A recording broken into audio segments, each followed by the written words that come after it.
Technology, diversity, wine, the redwoods, and everything in between. Welcome to the Northern California Bay Area, and one show takes you inside the real estate that makes it all happen. This is By the Bay. Hey, what's up, everyone? Welcome back to By the Bay. I'm your host, Dan Anchetta. Thrilled to be back with another exciting episode of our weekly podcast that you can find on Apple Podcasts, on Spotify, and this video on YouTube if you're watching us there. I have an amazing guest today, an old friend from, I think, junior high school. We go way back. Jeff Harold is here.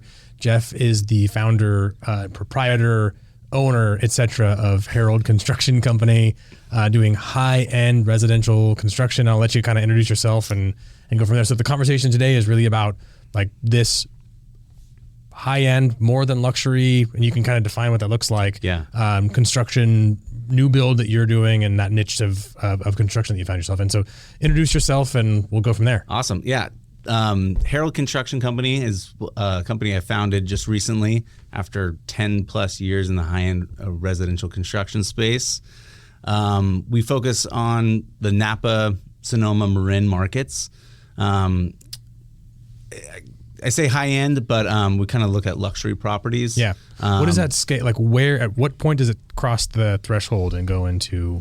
So like a good metric, and a metric that everybody kind of looks at, is dollar per square foot. Okay. What is the dollar per square foot for a build? I would say that, define high end residential construction anywhere from like the $850 to $1,400 a square foot.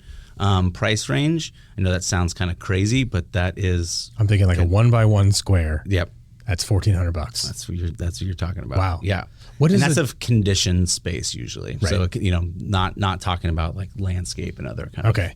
So what is like a normal, like everyday house, like first production time home, build? Like production build in my neighborhood and your neighborhood? Yeah, I would say those probably range anywhere from like $200 to $300 a square foot. So this is like on a small builder scale, like 4 to 8 times.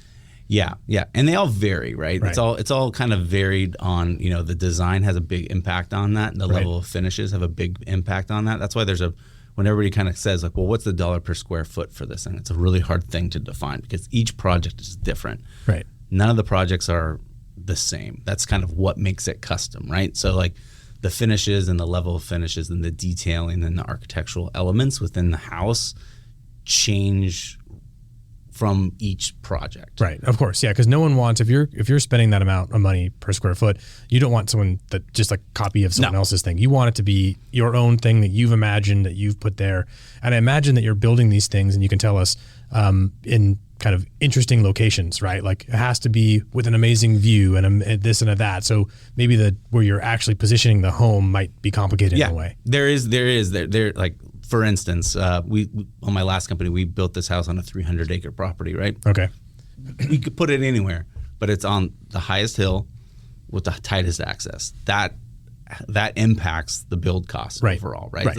Getting stuff to and from. Yeah. Like how do you... Sequencing of the construction. We had to build the pool first because we didn't have access through the house once we built the house, right? So we built the pool 2.5 years before we started, or before we completed the house. Amazing. So you're figuring out all that stuff, and like, this is the location that we want to put this thing, because it's all new construction. You're not doing remodel, you're doing ground up construction. We also do remodels too. Okay. So in the new company, we're doing a lot of remodels because we're starting out. So the hope is to get into, new construction, but I actually do like the remodel and the reuse factor of all that. So we're working on an Eichler house down in Marin, in Terra Linda, and that one is in the same kind of vicinity of that price range. Okay, but it's on existing structure. Existing structure, but we're taking it from the condition that it's in now and going super luxury. Yeah, taking the slab out, redoing all of the framing, new roof, kind of the whole kit and caboodle.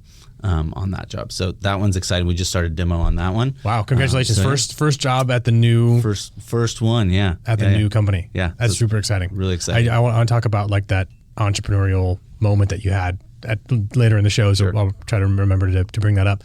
But so we deal with a lot of first-time home buyers, move-up buyers, and even price points in the couple $1 million, purchase price. Mm-hmm. But we don't have a lot of exposure to the super high end residential, especially in the construction world. So this is kind of new for me, so you have to walk me through it. Where do these people come from? Are they local people that are building like dream houses? Are these outside people who are building second homes? What's the trend that you see in general? So the trend in the past like 10 years has been money from tech.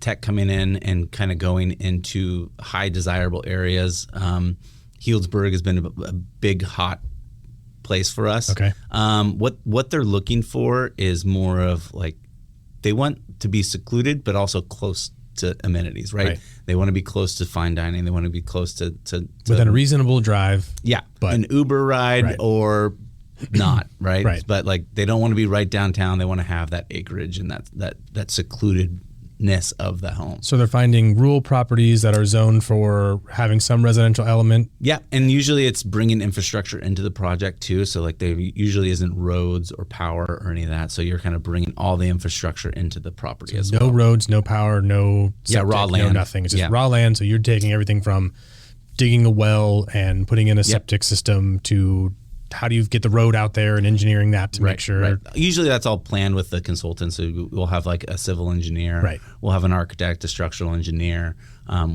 lighting designers. The room can get full real quick on the amount of consultants that I guess I hadn't really thought about that, right? Because you have like all the engineers doing the soil and the civil work. Where do you position the home? Is the hillside strong enough to support the structure? Like all that other stuff.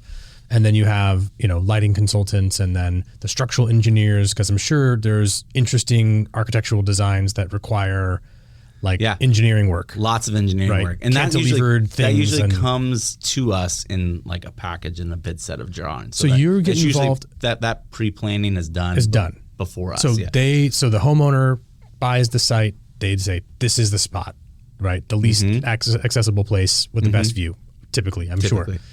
And then they have the build package done. They hire an architect, engineers, all that other stuff, and they put that out to bid. Yep.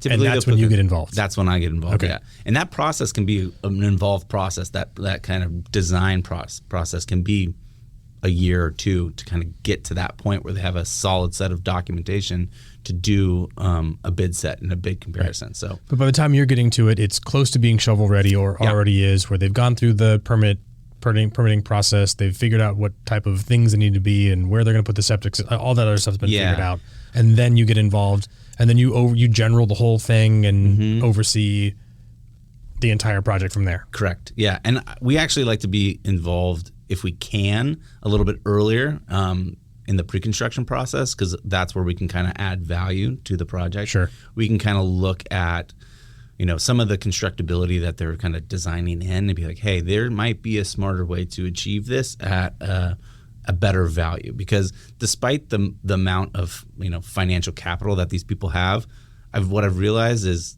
they still value, right? Like it's not necessarily about cost; it's what this can be valued into the project. Okay, that makes sense. That's something that I like to do early. We have this process called value engineering, and a lot of contractors do, where we kind of go through the plans. You kind of see what the design intent is, and then what you can bring to that at kind of maybe more cost value to the project. So that's where the pre-construction comes in, and that's where we kind of see us building a relationship with the clients and building a relationship with the designers to kind of get in there. And really understanding what their motivation is, what the dream is. Why do you want to do this? What are you looking to achieve? Right. Like, what is this? And most of the time when you have those conversations, they're generational homes, right? Okay. The economics of a 1,400 square foot house to sell in a year isn't there, right? Okay. So like you're not going to turn around that house and get the value out of that house.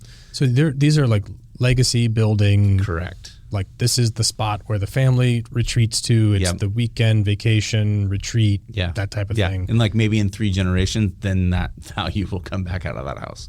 That makes sense. Yeah. Now, do you see people building these things on spec as well? There are people that do that. I think like that with a profit motive, right? So they're like, I'm thinking after the recent fires here in the area, you have these, lots that are maybe burned and that sort of thing, and they're gonna, buy a lot, build it with the intent to then flip it and sell it. I think that's a harder thing to achieve at that level. Okay. I think that especially in this area as well. I think the money is there to buy kind of a turnkey property like that. But when you're going out and trying to find that buyer for it, I think that's a harder thing to do at that level than it would be at. You're not trying to sell this project at the end of the day. No. You're trying to make sure that the people who are building the home for are thrilled and love it, and it meets all of their dreams and desires of like what this home means to them in terms of their legacy and their family. And like stuff. one house I just completed, it was actually really nice to hear that the client's father was in engineering in South Africa. Okay. So that's what he always wanted to build a house to kind of honor his father, right? So that was the legacy that he wanted to do. So we completed that for him, and he got like very emotional about it, and was like thrilled throughout the entire process because it kind of kept him closer to his dad. Yeah, that's cool. Right? So it's like there's those things, and I won't say that is the norm. I'd say that that's kind of an outlier of what happens in construction. Sometimes you're just more in like you're designing this house or building this house for this dream of what they have. So, a hard part for me originally in getting into this industry was like, what are we doing, right? Like we're spending a lot of money. Couldn't this money be better used elsewhere? Sure. And that was like kind of like a moral dilemma of like, well, do you really need this? Do you really need this? Is this your third home? And do you really need this third home? So then I switched my thinking of being like, well, these are microeconomies that they're producing. Like a $12 million house is employing a lot of people. Right. Like and then the ancillary effects of that for all the businesses that are, maybe supplying them food or like, all this other stuff. And that's kind of how I had to switch my mental thinking about, the industry and what we're providing. I mean, the reality is it doesn't like extend beyond the construction. Once the construction is done, that economy is stopped. But well, I mean, yes and no. I mean, they're paying property tax on the property, like that helps the region. And it's not like they're taking a house away from somebody else to do this. No. Right? Like I would be upset if they're like, hey, I bought 4 lots. I bought these 4 lots that are like entry level starter homes. I'm going to build this massive thing on it. Like they're taking underutilized property and they're doing something different with it. But they're spending time here, they're shopping here, they're buying here, they're going to the local restaurants and wineries and like hiring people, and they've got to have maintenance and cleaning and all sorts of stuff that is employing. It's a whole microeconomy. It is. I'm kind of fine with it. I mean, that's cool. That's cool. Yeah. But it's like you have to it's a different world, right? Yeah. But I think I see what you're saying. Like we're spending $1,400 a square foot on this house, right? And it has every amenity. And I actually want to know like what are the trends? Like what are they putting into the house that makes it that expensive? But I see how you'd have that dilemma, but I think that the point is like this is a different echelon of housing. It's not taking housing away from other people. No. And it's creating, value, property tax, other spending that goes into the local economy. Yeah. And okay, cool. Yeah, cool. Right. It's kind of nice to have super wealthy people in the area that are able to go buy and support nonprofits and do all the other stuff. And they get into the community. Like, there was some with the local fire up in Healdsburg. They had a dinner, right? So they bought tables at the dinner, right? So that great. Come on down. Bring your other rich friends and come support our nonprofits. And, right, because they're coming here for a reason because they like the atmosphere. They want to be, like you said earlier, they want to be close in proximity to restaurants and things like that, and art galleries and whatever else. I don't even know what do rich people really do. Yeah, I don't know. You can't ask me. Yeah, but I mean, it's good. It spurs the economy on. So I do want to go into like, what are you putting into these houses? Like, I think listeners and me, I think of like when I think of fancy houses, I think of a couple of things like infinity pools and like heated floors. But I'm like, they're not even scratching the surface. Yeah, so that's like the starter kit. Starter kit. Yeah. So like, what type of stuff goes into a super luxury house that's being new construction? Like this is brand new. You can do it any way you want to. What are the trends that must be in? Well, first and foremost, I'll say that a lot of the cost is attributed to the design, right? So achieving the design is where a lot of the costs go. So there are like trends. So infinity pools is kind of like that's definitely one. The last 2 houses we've done have been double-edged infinity pools. So like the long edge and the short edge are both infinity. So it's just vanishing. There's tech in homes. We all have tech now. There's a lot of kind of higher end tech that you can do in the home, audio visual lighting controls, motorized shades that are all communicating on one device or multiple devices. So this is like the smart home, but way above that. Yeah, I mean, it's not like your the Iron Man. Yeah, what is it, Jeeves, or I forget what Jarvis. It's sorry. fine. Yeah, we'll nerd out on the MCU some other time. Yeah. So it's not exactly that, but it's not Tony Stark, but it's close. Hidden speakers, so you have a full AV package, theater room, but you don't see a single speaker on the wall. No grill plates, that sort of stuff. Heated floors, that's kind of like a common radiant heat that's kind of throughout, and that's more of a comfort thing. A lot of the stuff behind the scenes does go for sustainability and kind of energy efficiency. And I'm not talking like LEED accreditation, right? Okay. I think that it's kind of moving into the principles of what that is. And it's not green products necessarily. It's like, how do we create a home that is healthy, like a healthy home? What does that mean? So a healthy home, what does that mean? So it's you have a mechanical system breathing in your house, right? Sure. So it's like the lungs of the house. Right. Got to change those filters. Got to change those filters. Yeah, you got to get and put them in the right way. There's an arrow that tells you which way. Yeah. I've made that mistake. Don't make that mistake. But indoor air quality is a big one, right? So there's this rating called ACH. It's kind of air change per hour, and it's kind of how tight of a construction of your house is, and you want to mechanically change that air. You don't want that air changing just by nature. So by thinking like kind of Swiss cheese in the house, right? You don't want holes in your house.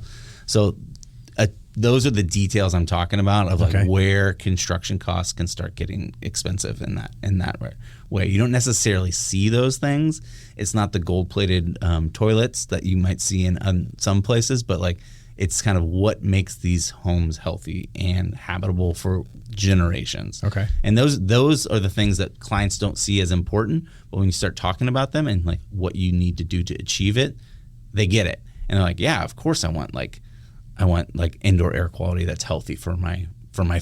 Who doesn't? Right. So and those are things that like aren't just a luxury of the wealthy. Like you can achieve those things in your own home. Right. And that's kind of where I see the industry going, and where we want to take it, like in healthy practices of how you build a house. So other kind of like nice to have like luxury items that people have. Yeah. We talked about audio visual. That's a big one. Right. It's a big spend item. It always is. Indoor, outdoor kind of areas are big. What we've seen too is, outdoor kitchens, pizza ovens, that sort of thing, but like lending itself to an indoor outdoor space. People love that like door, that glass door that opens and like pockets in, or like folds up. Multi-slide doors. That's it. And it's like, are you inside or outside? Yeah. Don't know. Kind of both. Yeah. And then it's like, how do you achieve that where it's cohesive, right? So it's like, you don't want to come over a threshold to, God forbid, a threshold. Yeah, you don't want to do that. No. So it's got to be flush with indoor, outdoor. So those kind of details that are built into the design take a lot of thought and thoughtfulness to bring to life and achieve those details. So it's like indoor, out. So it kind of makes sense that you might be, Healdsburg area, a little warmer climate than kind of southern Sonoma County where we are. And so that pool makes a lot more sense, and indoor, outdoor pizza oven, you kind of have all that stuff. Argentinian grills, we've put those in before. Okay. What else? Then there's the steam showers and that sort of stuff. But what I'm seeing too as a trend is like, instead of just having like one massive large house, we're seeing like ancillary buildings on the property. So you'll have a main house that's 3,000 to 4,000 square feet, right? Not ginormous that you would think in these houses, but then you have like ancillary buildings. You'll have a pool house that's close to the pool that has an outdoor kitchen to that. So now you have 2 kitchens in the house, right? 2 full kitchens. And then you'll have a guest house that also has a kitchen. And then you might have like a workout kind of area where they would have like a gym, and then it would also have like an office attached to that because now they're working from these spaces. Right. And then it's just like, how do you utilize the property as well? I had a client that put in like his own trail system throughout his property, which I thought was genius because you have 25 acres. That's like that's a lot of space. That's a lot of space. Right. But like he hired this company to come in and build trails throughout his property so he could enjoy it. But then that led to like, well, maybe we should put a little like reflective meditation pad over While here. we're here, we can put this other thing. Right. It's a short walk down this path, and there's a thing that you can go to. Right. So like I've seen a lot of that trend, and I kind of buy into that. I like that. Like let's utilize the property. Let's spread things out. And I imagine there's like comfort level things like for the indoor outdoor like heaters that are like not just the ones you buy at Costco and put the propane tank into, right? They're probably like there's an Infratech is hidden and embedded and sponsored right here. Yeah. No, Infratech they're infrared heaters that they use a lot. So you see them in restaurants and stuff. Yeah. Like that. So, I mean, it makes a lot of sense. Like they're like, I see how this project gets more and more expensive, right? Because it's like you don't want to have. You're gonna plumb that stuff in, so like hop happens automatically, and you just flip a button and it goes. And then you're trying to future proof stuff too. So we talk a lot about future proofing because what we do now, we'll start this construction projects in 1 year, and then in 2.5 years we'll finish it. Well, tech and stuff changes through then. So like, how do you pre-plan for the next best thing? It's really hard to do, but it's cost effective to do it during the build. In terms of like putting extra conduit in, putting extra plumbing lines. Because you don't know what's going to like. You know what's going to change. What's going to change. Maybe the, cabling you're putting in the walls doesn't work as efficiently anymore. Right. So you got to change that out. And how do you do that? And how do you do that effectively? So spending a couple $1,000 to do that now will save you tens, hundreds of thousands down the road. Right. So like those are the type of things that we do a lot. So solar and battery backup and energy storage is one too, and then also up in Healdsburg we've had some fires lately or in the past, right? And so how do you protect these properties? So that's kind of a big thing that's heavy on the mind, and there's kind of a few different areas where we've done that. One is in the design and the materiality that they're selecting on the house. So the last 2 houses I've done have been kind of covered in metal. In a very kind of thoughtful way. One was zinc and one was a product called Core 10, which is like a rusted steel. Okay. I think you probably saw that one. I think I saw you do a weekly Friday job walks. Job walk. Yeah, so I do these Friday job walks. And we'll make sure that we put your Instagram and stuff in the show notes so people can enjoy the tour of whatever the project is that you're working on. See what it takes to kind of build these houses. Yeah. So then, in this other one, we put in a 55,000 gallon tank in a deluge system so that they could remotely deploy this sprinkler system on their house to help for fire defense. And then there's annual vegetation management like plans that they have to do as well. Those are both for insurance reasons, right? And it's just kind of for hopefully to prolong, not necessarily take other resources away and like have people anyway. So that's really interesting because I guess one thing I didn't consider was if you're going into raw land, it's like there's wild vegetation and trees and stuff and like animal life. One of the issues that we're having in this area is that we are continuing to push into wildlands and like people want to live amongst the trees, which is really great until there's a forest fire, right? Mm-hmm. And so like how is there a balance between like where's the limit of where you should be able to build and what just should be left to be so that we don't have to worry about going in and saving, property and life. Like why should we expend resources to save a property? Yeah, I mean, for somebody that chooses to live push further out. Like there has to be somewhere there's a limit, right? So it's kind of interesting to hear, like to understand that that's being taken into consideration. Like we're remote, we're on 300 acres, we're like way out there, and so we're gonna build in a way that prevents. Like hopefully helps burning and like a 55,000 gallon. You can watch it on your camera and like press a button and it goes. And then there's the vegetation management. Like those are just kind of prescribed measures, like defensible space. They have to go. Space. But and then they choose to go above and beyond that, right? And it's like that helps. That'll help the neighbor property, right? If anything happens, right? Because now they've cleared out all of the dead wood and vegetation that they would happen there. So in thoughtful ways, they're not just going and clear cutting things. Sure, like one of the issues that we don't allow things to burn, right? Which then builds up too much fuel, and then when it does burn, it's a bigger burn, right? There's a problem. So forestry management, pretty important stuff. Yeah. So we kind of talked about like who's building these things. I think I have a good understanding of that. what they're putting into the houses. I imagine that the scope and scale of the build and the expense will depend on those factors, like what materials you're using, what fixtures you're using, and Absolutely. you know, how much you're importing from other places and what the cost of, like, you know, of that material getting here on site. I totally understand that. Talk to me about this new business venture. I'm always fascinated by people who are entrepreneurial, you know, in prior careers and what I do now. You know, talk to a lot of entrepreneurs and business people. So, like, what happened in your life where you're like, trajectory? I'm gonna go and do this myself? Yeah, I mean, as you've done, it's a scary endeavor to kind of go off on your own. But, you know, I've built up this kind of network and knowledge base of this industry where I felt like, you know, there was kind of twofold. There was one, it's always been a kind of a desire to, like, have my own business, and then kind of learning from goods and bads of what I've learned in the past and like how to improve upon processes. So kind of that was the leap moment. And, you know, I've teamed up with a buddy of mine, and he's a partner with me, and we kind of have like symbiotic relationship in terms of, like, I'm more of the business and like in sales aspect of things, and he's more of like in the field and construction operations. It's kind of how he came up. But yeah, I've been kind of doing this for 10 plus years, and I thought, you know, now's the time to do it. If I'm ever going to do it, now's the time. Might as well do it. Yeah. So I'm kind of jumping in. And that's exciting. And I love that, you know, kind of journey of like, hey, I'm going to learn from other people and probably taking notes at a certain point, like, I probably would do this differently, or maybe we could improve this process by doing this, or, you know what, if this were my deal, I would twist this and do this a little bit differently. The funny thing is, like, the things that kind of I didn't enjoy doing, you know, I now seem to enjoy. Like what? Just, you know, like some of the day-to-day, like, remedial stuff, like, you know, RFI processing, like request for information is what we call it.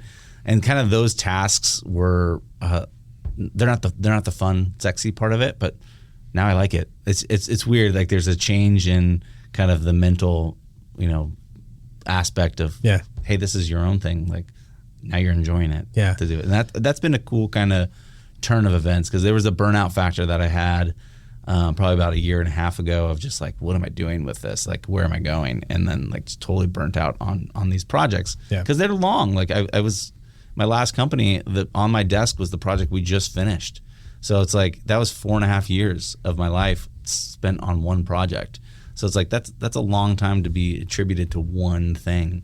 And those are relationships like that you're trying to keep going, and people get burnt out by it. So it was nice to kind of get refreshed in the space, right? And like, that's a really cool thing. When you're like entrepreneurial and self-employed, or you know, start your own venture, you don't realize that the amount of work that goes into it. Yeah, like, there's so much to consider. There's lots of hats. Yeah, right. Like, lots of hats. Everything. Like, you have to make stuff happen. So you're solely responsible for finding the next job and for bidding it correctly and doing all that other stuff.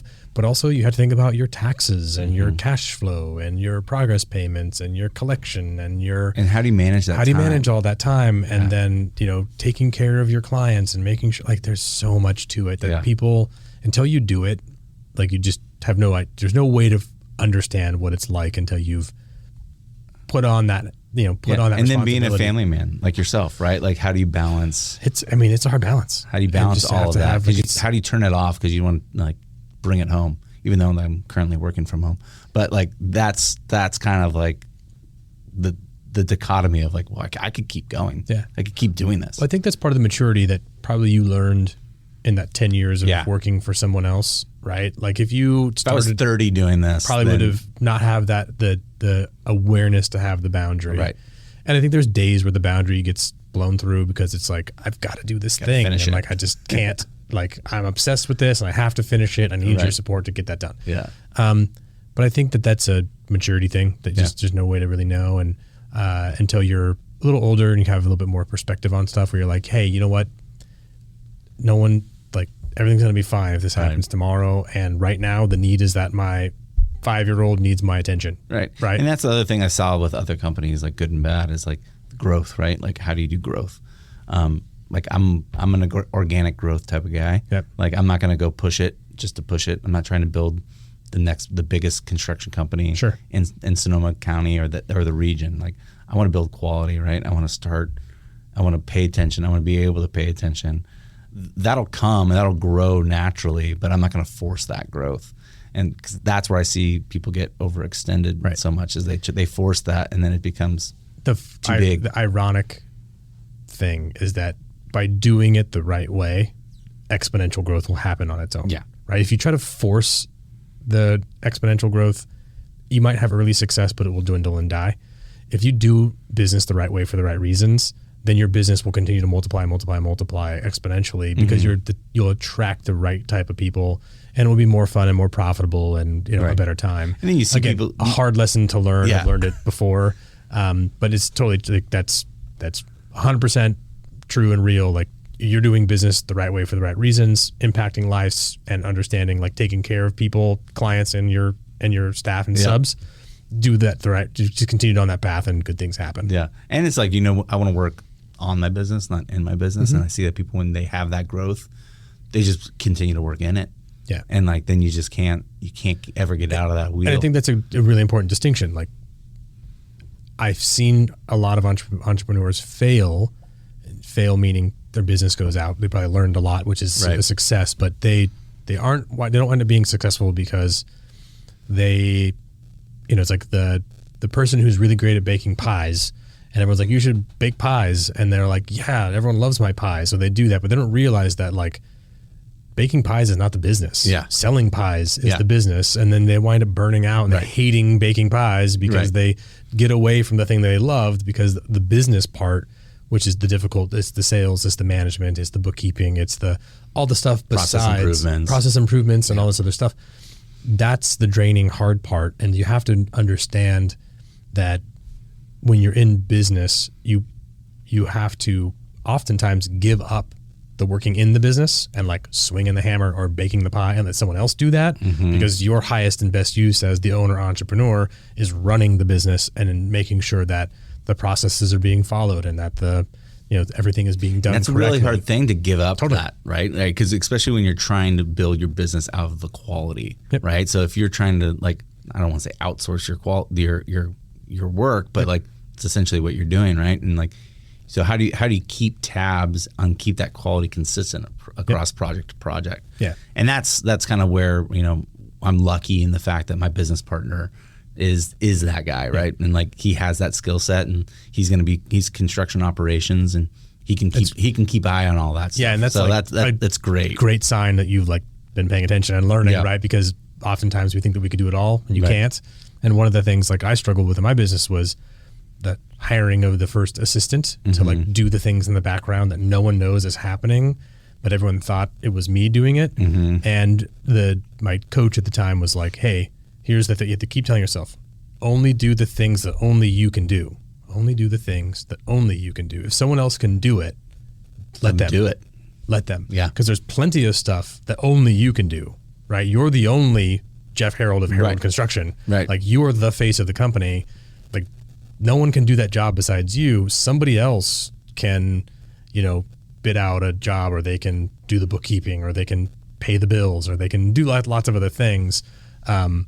And I think that's where most people wind up coming short on their entrepreneur. Like, they don't reach their full potential because they are obsessed with the task instead of the business.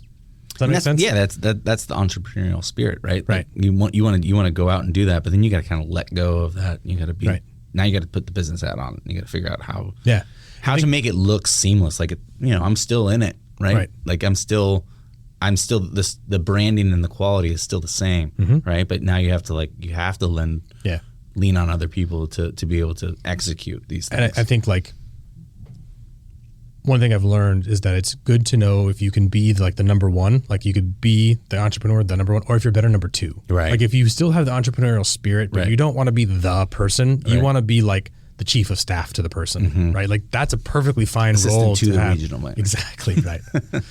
Nice Office reference there. We'll make sure we add a little GIF on that when it turns into micro content. But you know what I'm saying? Like, like, being a number one is hard, but it's okay to be a number two, and you need that like person that's actually on the job site doing the work. They're not less important. They just have a different role, but it enables you to focus on the stuff that makes the business run and getting the next job, right? And attracting the next client and building that and building the relationships within trade partners. Yeah, 100% is like absolute key, right? Like if I don't have good trade partners, I don't bet you have good it's maddening, subs, right? Like, if you have a bad sub on a job, like you could be crushing it and you hire the wrong sub, or the sub has a bad day, or the sub sends the Bad wrong attitude or person to whatever, the job, yeah. and it can just sink the entire thing. it derails things, and it's like screech the brakes. Here we go. Let's deal with this person or deal with this problem, and then try to get the momentum back and build that momentum. And it can be a real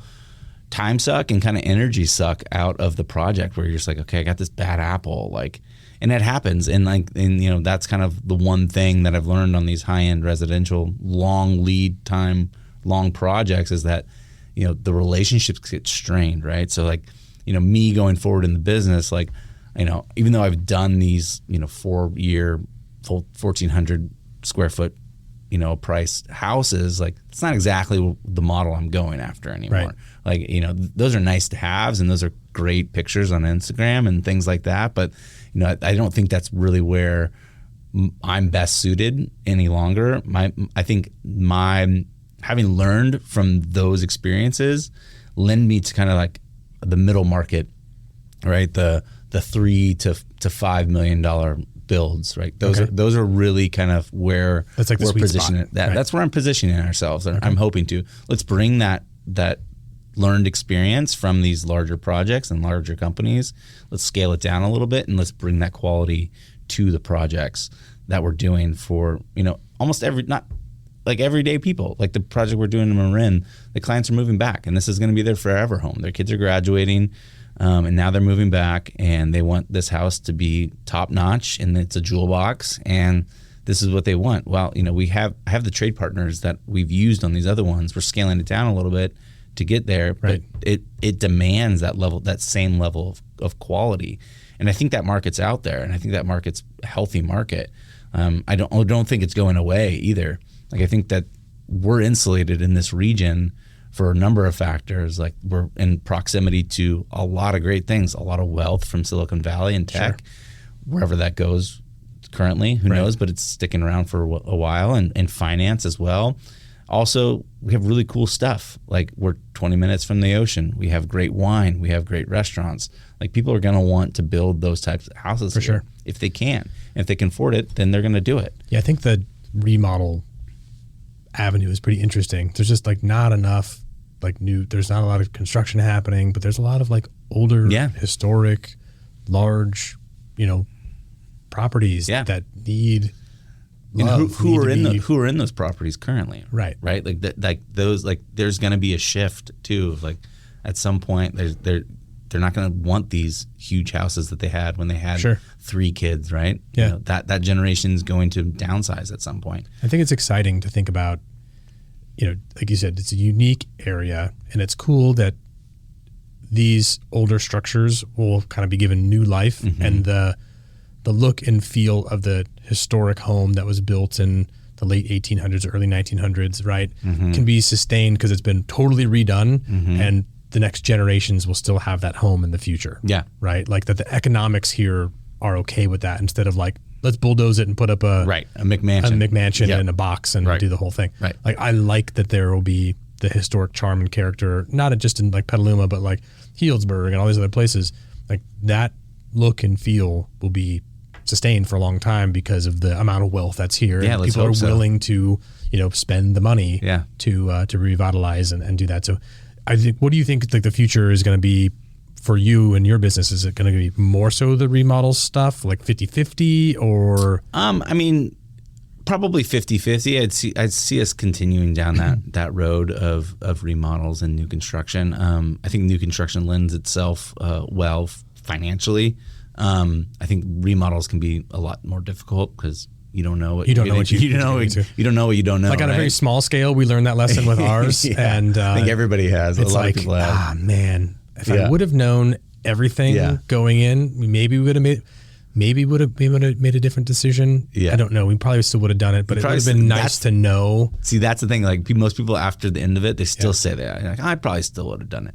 Yeah. But hadn't gone into it with clear eyes, right? Like not this paled HGTV view of what it's going to be. Well, just like you just don't know. No. Like everyone makes their best effort, but you start peeling back the onion. You're like, well, if we're gonna do all of this stuff, you might as well fix this underlying problem, and to do that, it's gonna cost X. But while you're there, you might as well fix 10 other things that need to happen on this older house. Yeah, and it balloons, and it's a wild process. That's why contingencies are important, right? Yeah.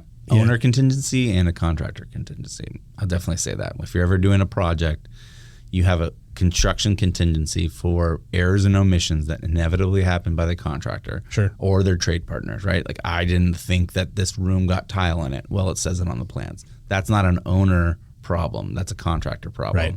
So that contractor needs to have contingency for that built into their budget. And then on the adverse side, the owner should also carry a contingency over on the overarching project. 100%. Because you get into it and you're going to want something. Hey, I really like this you know tile, what? Like, right? I mean, that's exactly I really like it. It looks cool. While we're here, I was thinking that we should do this. Like for us, one of the things we're replacing some windows because they were bad when they needed to be fixed. And I wasn't planning on doing all of them. But then I was like, well, we're going to paint the outside and the stucco guy has to come out here and patch it anyway. There's only 6 more windows. You might as well just do them all. Just do it all. And there's $5,000, whatever do you that want costs. Do you want to disrupt your life later on to do that? Like what's the value? And you just do that time and time again. Yeah. And you wind up ballooning your project. Yeah. But if you kind of pre-plan in that, you kind of think about like, okay, I know I'm going to have to do this or that I have a budget of X.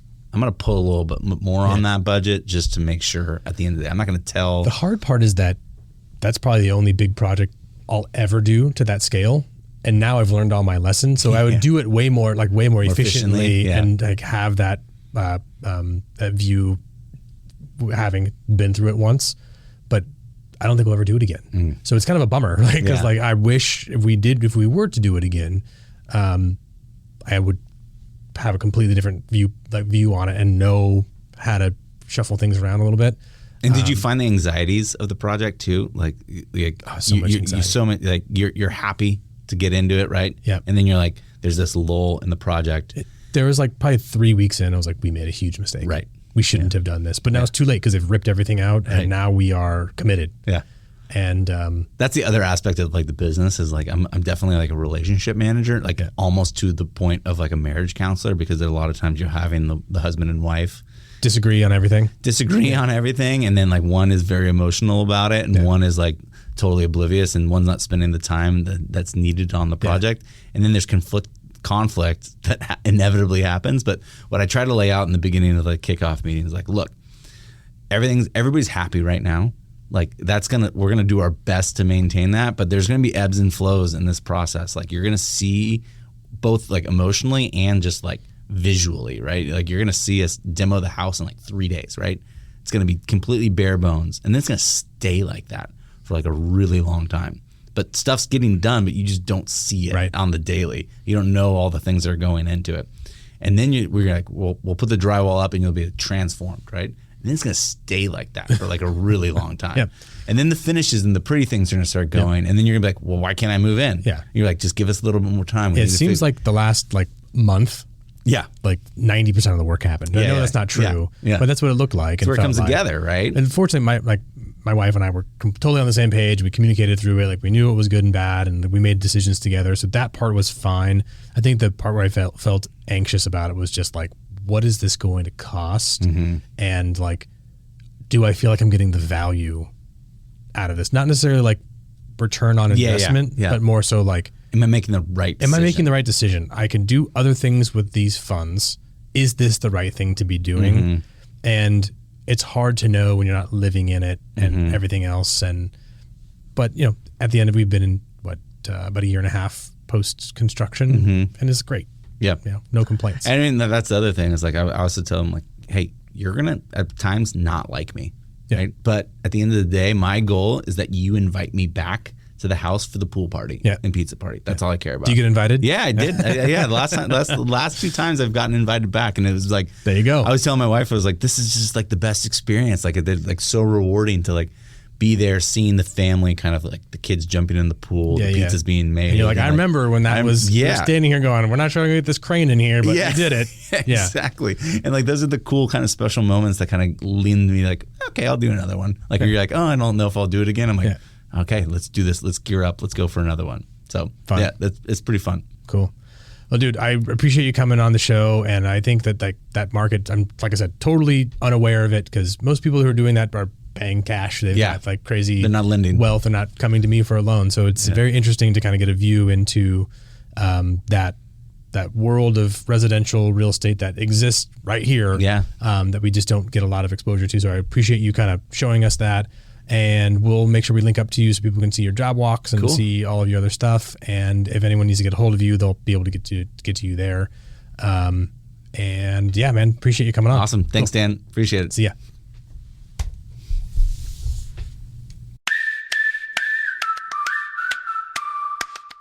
Stay up to date with Bay Area real estate. Hit subscribe now if you haven't already. Did you enjoy this episode? We love reviews in the Apple Podcasts app. We'll read yours on the show. This is By the Bay.